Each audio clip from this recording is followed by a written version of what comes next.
Et si on parlait des maladies qui attaquent la prostate chez l'homme? Les maladies les plus courantes touchant la prostate sont l'adénome ou l'hypertrophie bénigne de la prostatite et le cancer de la prostate. Je vous invite, monsieur, à consulter régulièrement un urologue à partir de 45 ans pour surveiller votre prostate. Les causes de ces maladies sont souvent liées à des troubles hormonaux. Dans cette vidéo, je vais te proposer des plantes à prendre en prévention et en complément d'un traitement médical.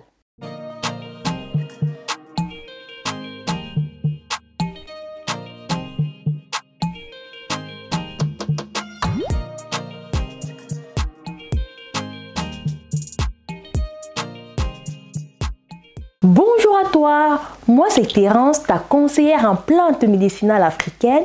Ici, je te propose des remèdes africains pour prendre soin de toi. Si tu aimes les vidéos sur les plantes, alors deux choses à faire. La première, abonne-toi à ma chaîne, puis active la cloche de notification afin d'être informé lorsque je poste une nouvelle vidéo.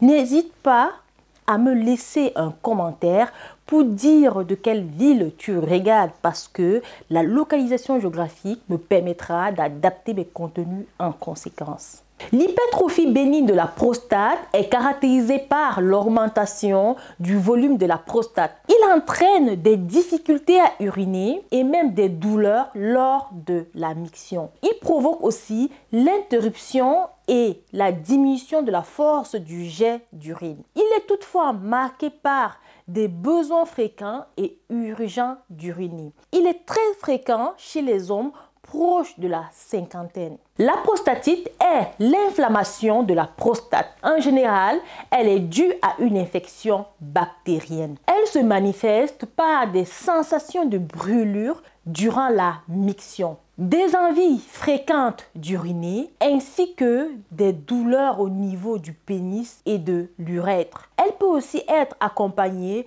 d'une fièvre, d'une douleur musculaire et d'un malaise général. Elle peut toucher les hommes à n'importe quel âge. Au premier stade, le cancer de la prostate ne manifeste aucun symptôme. Lorsque la tumeur croît, la personne touchée peut avoir des problèmes d'incontinence, des besoins fréquents et pressants d'uriner, des difficultés à uriner, des éjaculations douloureuses et des problèmes d'érection. Il est même possible de trouver du sang dans l'urine ou dans le sperme.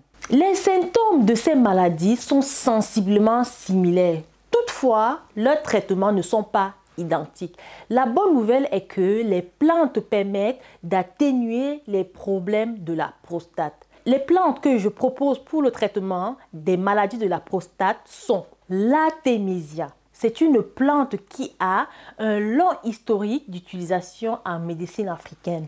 On l'utilise pour les fièvres intermittentes, mais saviez-vous que c'est un anti-cancer efficace?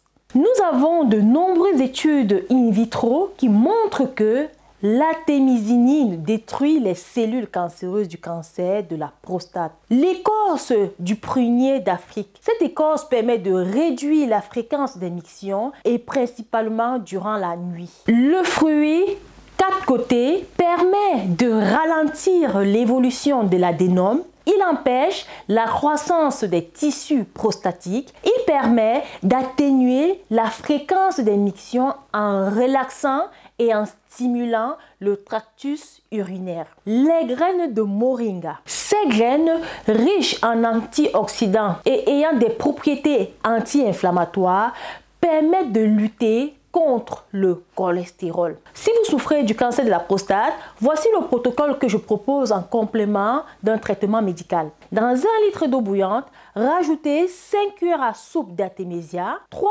cuillères à soupe d'écorce de prunier moulu, 2 feuilles de corosol, 1 cuillère à soupe de fruits 4 côtés moulus, 2 cuillères à soupe de curcuma moulu. Laissez infuser pendant 15 à 20 minutes, puis boire tout au long de la journée. Faites cette cure pendant au moins 1 mois. Au bout de seulement 1 semaine, vous sentirez une nette amélioration. En prévention, je te propose de réaliser cette cure pendant 2 semaines tous les ans. Si vous souffrez de prostatite, faites ceci. Dans 1 litre d'eau bouillante, rajoutez 2 cuillères à soupe d'artémisia, 1 cuillère à soupe de poudre d'écorce de prunier d'Afrique, 2 cuillères à soupe de curcuma. Laissez infuser pendant 15 minutes, puis boire la préparation tout au long de la journée. Si votre prostatite est accompagnée d'une fièvre, alors la fièvre va s'arrêter dans les 24 heures qui vont suivre. Faites la cure pendant au moins 3 semaines. Si tu souffres de l'hypertrophie bénigne de la prostate, c'est-à-dire que ta prostate augmente de volume, entraînant ainsi des difficultés à uriner, alors dans 1 litre d'eau bouillante, rajoute 2 cuillères à soupe de poudre de 4 côtés et 2 cuillères à soupe de poudre de curcuma. Après l'infusion, bois le mélange tout au long de la journée. Prenez également 5 à 7 graines de moringa par jour. Réalisez la cure pendant au moins 4 semaines. Je t'invite également à me rejoindre sur Instagram et Facebook car j'ai beaucoup de choses à partager avec toi. Je laisserai les liens en commentaire. Si tu as aimé la vidéo, merci de laisser un gros pouce en l'air et de faire un petit partage, pourquoi pas si quelqu'un peut en bénéficier autour de toi. Si tu as des questions, n'hésite pas à me laisser en commentaire. C'était Terence, l'herboriste du bled, au-delà de tout, passionné des plantes. Merci de m'avoir écouté. Sur ce, utilisons le vivant pour soigner le vivant. Je vous aime.